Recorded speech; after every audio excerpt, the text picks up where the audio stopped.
you are now entering a Dr. B Science Geek Out moment. I hope you are all okay with that.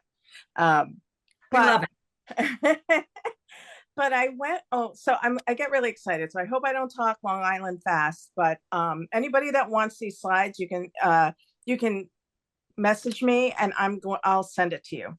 So I know there's a lot of talk about hunger and appetite, and actually it goes beyond our matcha tea. So I wanna like arm you with science so you can talk confidently about our products that are the hot topic now in the whole, diet. I don't want to say diet, but like hunger control, appetite control industry. So bear with me. It gets a little geeky, but I think that you're going to love it because I'm going to pair it later on with some of the products that we have. So you could be like, oh yeah, that increases leptin. Oh yeah, that increases GLP-1. So like, I know it sounds a little crazy, but we're gonna hold hands and we're gonna do this little by little. So two hormones in this whole picture are leptin and ghrelin. Ghrelin is easy to remember because in medical school, I thought of gremlin, right? So gremlin is always hungry. It's like, rah, rah, rah, rah. So when your stomach is empty, it increases your appetite and you become a gremlin. So ghrelin increases your appetite, it sends it to the brain. It says, eat something. And then over time, when your adipose tissue, your fat cells are full, leptin comes and says, okay, turn down the appetite. So you can see a little bit of a discrepancy because by the time it gets to the adipose tissue, it's going to be a long time, right? I think there's somebody in the background that needs to mute. Oh, hi. This is my boyfriend. What's that? Okay. Oops. So anyway, we're going to get back to this, but remember leptin and ghrelin. Okay. All right. So how do we keep our ghrelin levels healthy? This is what we've talked about with self-care, right? So avoid fat or yo-yo dieting, which is what we try to do in my 30-day to healthy living. Eat a diet with healthy carbs, such as whole grains and like fruits and vegetable carbs, and lean proteins like chicken or fish. Limit processed foods, especially foods high in sugar, high fructose corn syrup, and salt. Sleep at least 7 to 8 hours nightly. Stay hydrated with water, remember, and eating water-filled foods such as fruits and vegetables, and control your stress response because stress may increase ghrelin. So for those of you that have read my book or have followed, this is my SWEDS, SWEDS, right? All of this is exactly what we talk about in SWEDS. The other thing that's in here, that's not in here, but also helps to just maintain health and healthiness is exercise. So let's talk about GLP-1. What is GLP-1? Everybody, GLP-1, GLP-1, GLP-1. Even I got confused, like, okay, wait, I'm so confused. What is GLP-1? We actually make GLP-1 in our bodies, okay? Glucagon-like peptide 1. Peptide, it's a peptide hormone, and all that means, I put that cute little picture of it. All that means is a bunch of amino acids put together. And then when you have a lot of peptides put together, you have a protein. So it's just basically a broken down protein hormone.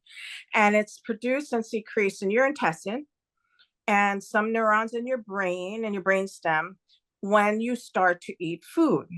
Okay, that's all that GLP-1 is. Whenever you hear that, we actually make that in our bodies. Okay, a little bit, I'm holding your hand on this. GLP-1 does wonderful things in our in our digestion. It also protects our cardiovascular, so our heart and our vessels.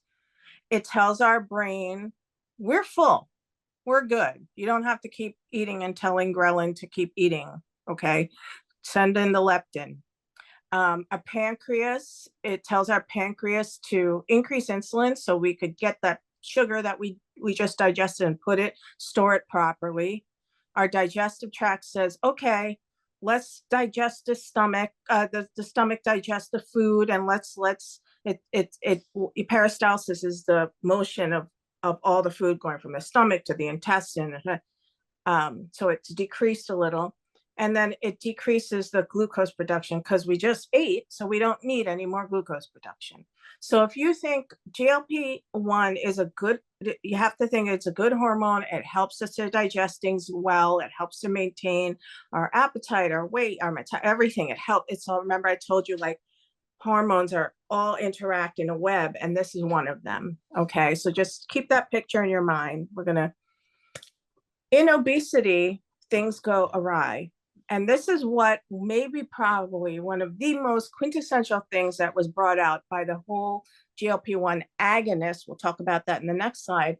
Medications that when it was launched, that revealed the following things. So in obesity, your ghrelin levels are decreased. Makes sense, right?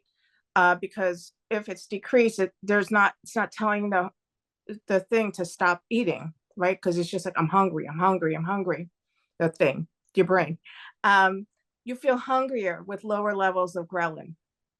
Your body, in obesity, the body may produce lower levels of GLP-1. So again, it's going to continue to say, I'm hungry. They've also found in people who in obesity that there is a lot of leptin, but the body doesn't respond to it. So there's some kind of leptin resistance, and it doesn't stop feeling hungry.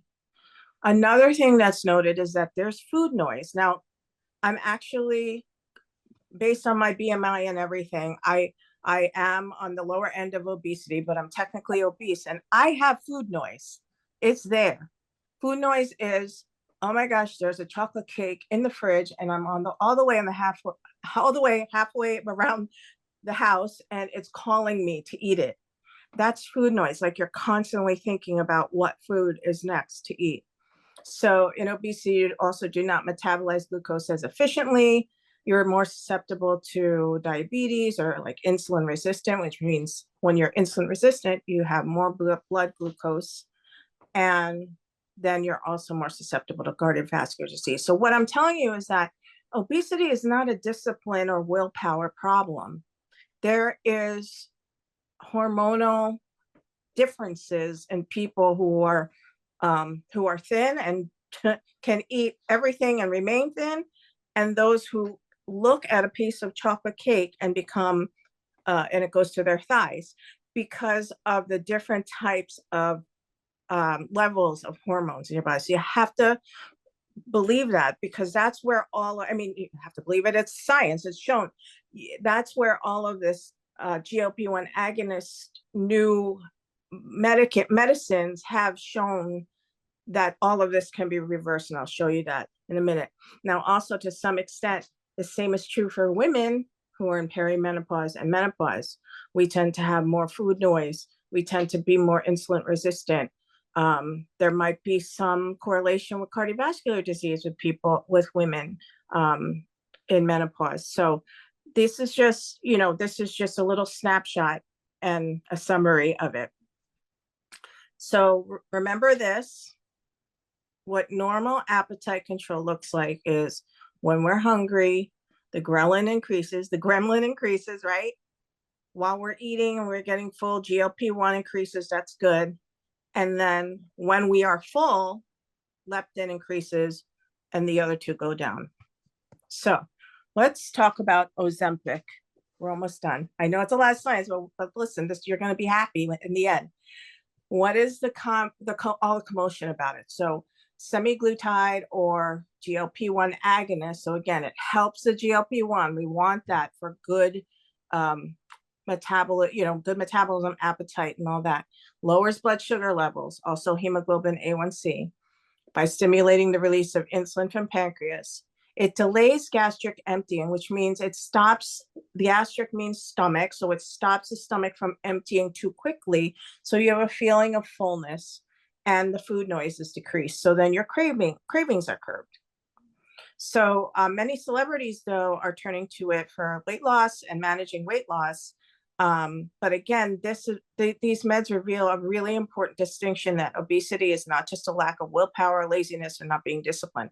It's really a battle with your body. There are just some people that their biochemical makeup allows them to metabolize or to regulate their appetite better than others.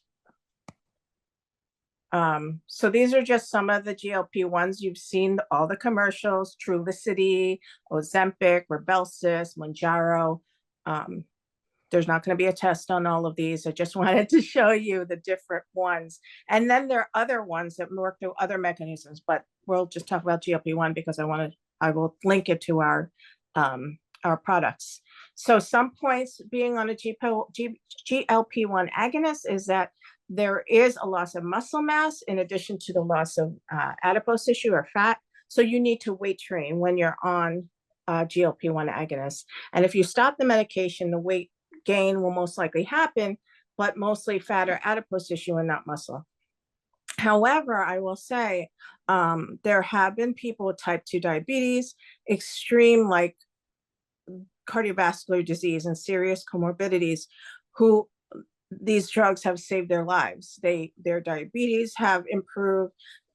They diverted the act of the chance of getting a stroke or something like that. So really there's risks versus benefits and needs to be weighed per each individual. All right, here we go. I'm excited because this is where we come in as Arbonne consultants. There are foods that are out there that do act as GLP-1 agonists, right? They basically do the same thing as medication, but it just takes a longer time and it takes consistency and discipline, right? So let's just go one by one. Healthy fats. Sandy was just talking about that. Certain fats are healthier for your heart and your waistline. And these are the ones that are GLP-1, that increase GLP-1 levels in our gut, right? To do all the wonderful things. So monounsaturated fatty acids, omega-3 fatty acids, and they're all in these types of food: mackerel, anchovies, herring, salmon, sardines, trout. Avocado oil, hint, hint. We'll talk about that in a minute. Olives and olive oil, and flax seeds and flaxseed oil, okay? The other thing is lean protein. Protein is important, obviously, because we need to maintain muscle mass. And as we get older, like in the mid years up, the midlife, our muscle mass decreases. So when your muscle mass decreases, your metabolism decreases as well. So muscle mass is important. So protein is very important for us to eat. For perimenopause and menopausal women, it should be about 1 gram per kilogram of lean protein per day. So if you're, say you're 150 pounds, and you should be eating 75 grams of protein a day or up. I work with a nutritionist, and she tells me I need to be more like 100 or so because I don't eat meat. I eat fish, but I don't eat eggs or meat. So it really depends upon what your diet is. The other thing is that she always tells me that if you're hungry an hour after you eat, that means it's your body's signal saying that you didn't eat enough lean protein. So that's really also important to help your GLP-1 work efficiently. And last but not least, as we all know, soluble fiber. There are 2 types of fiber: soluble and insoluble. Remember this because we're going to talk about it in the next slide. Soluble is the type that increases GLP-1 naturally, and it's found in fruits, veggies, whole grains, legumes like beans and lentils, flax seeds, chia seeds. So, and I will tell you where else it is, but this is a great, like, if you're hungry, grab any of these first. Actually, if you're hungry, grab some water first. And while you're deciding on any of these fruits, nuts, a piece of lean protein, or fruits and vegetables, or piece of fish or whatever, this will help your whole, I like to call it the appetite hunger control. Okay. All right, here we go. This gets me so excited. Matcha is a kind of green tea. It may be good for your heart, weight. Studies are varied, but heart, weight, and other aspects of health because of its antioxidant content.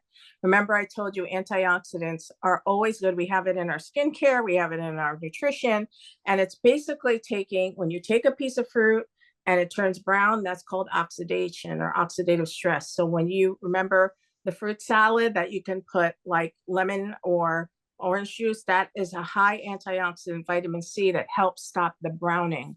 And that's why every time you hear antioxidant, you're going to say, Dr. B told me that's when the browning stops. That's when, that's good. That helps to slow down the oxidation, which is normal part of any living thing. L-theanine helps with brain function and stress. And the MCT oil may help increase the leptin. Remember, I put a little key down there. When you increase your leptin, you're full. So how many people have used this matcha and have felt like, I don't have to eat all day. I'm so full. That's your, that was me. That's your leptin working because of the MCT oil. Okay. Let's talk about my favorite product. Well, one of them is the essential meal chocolate or the caramel. The essential meal has, as Sandy was saying earlier, the avocado oil. Now, remember, we just saw on the slide before, the avocado oil has GLP-1 like effects. And then just vegan proteins. And so we have fruits and vegetables and vegan proteins. They all curb carb cravings, say that 3 times fast, and help build lean muscle mass. So, and also it has flaxseed. So that helps the GLP-1 effects, right? And just fruits and vegetables in general do. So then with the 7-day reboot, renew, refresh, your morning matcha is there and helps support your fasting window. Then you have your golden renewal protein. So that has natural detoxification and helps to build lean muscle mass. And then of course your probiotic to support intestinal lining and a healthy microbiome. There was, I remember there was a call, I listened to it, about FeelFit being a GLP-1 agonist. It actually works in a different mechanism, but it does help have the same type of things, like helping to metabolize the carbohydrates, sugars, help support healthy blood glucose levels. But the main thing about this is the glucomannan, and it's a specific fiber that's derived from the konjac root, and it slightly expands when it's in contact with water. So it helps the stomach feel full. So that's a great thing to also talk about when somebody's saying, I don't feel full, or I need something in between meals. And then last but not least, this is my last slide. Just everything in general that we have almost, I didn't even put the fizzies on here, but because we build our products in fruits and vegetables, everything has almost a GLP-1 effect, right? Like, remember that slide? The last one's fruits and vegetables. So maintaining a healthy gut will maintain, like we always say, healthy gut is healthy immune system, healthy brain, healthy everything, because we metabolize, we absorb all our nutrients and everything in there. When you have a healthy gut with all these 3 different biotics and prebiotics, microbiome support, your GLP-1 production is going to be good. And same with every other production if you have a healthy gut of any of the hormones or nutrients or vitamins. Be Well Superfood Greens, that also has a ton of stuff. That's also a green synergy elixir, prebiotic fiber, fruits and vegetables, all GLP-1 agonists. And then the prebiotic fiber has 12 grams of soluble fiber. As women, we're supposed to have 25 grams of fiber a day, and men are supposed to have 38 grams of fiber a day. So that too is a good GLP-1 effect, agonist effect. But again, you just have to do it all the time, consistently, patiently. It's not as easy as just a shot. But for people that want to do it this way, of course, with a supported diet, of clean foods and water and exercise, it can have the same effects.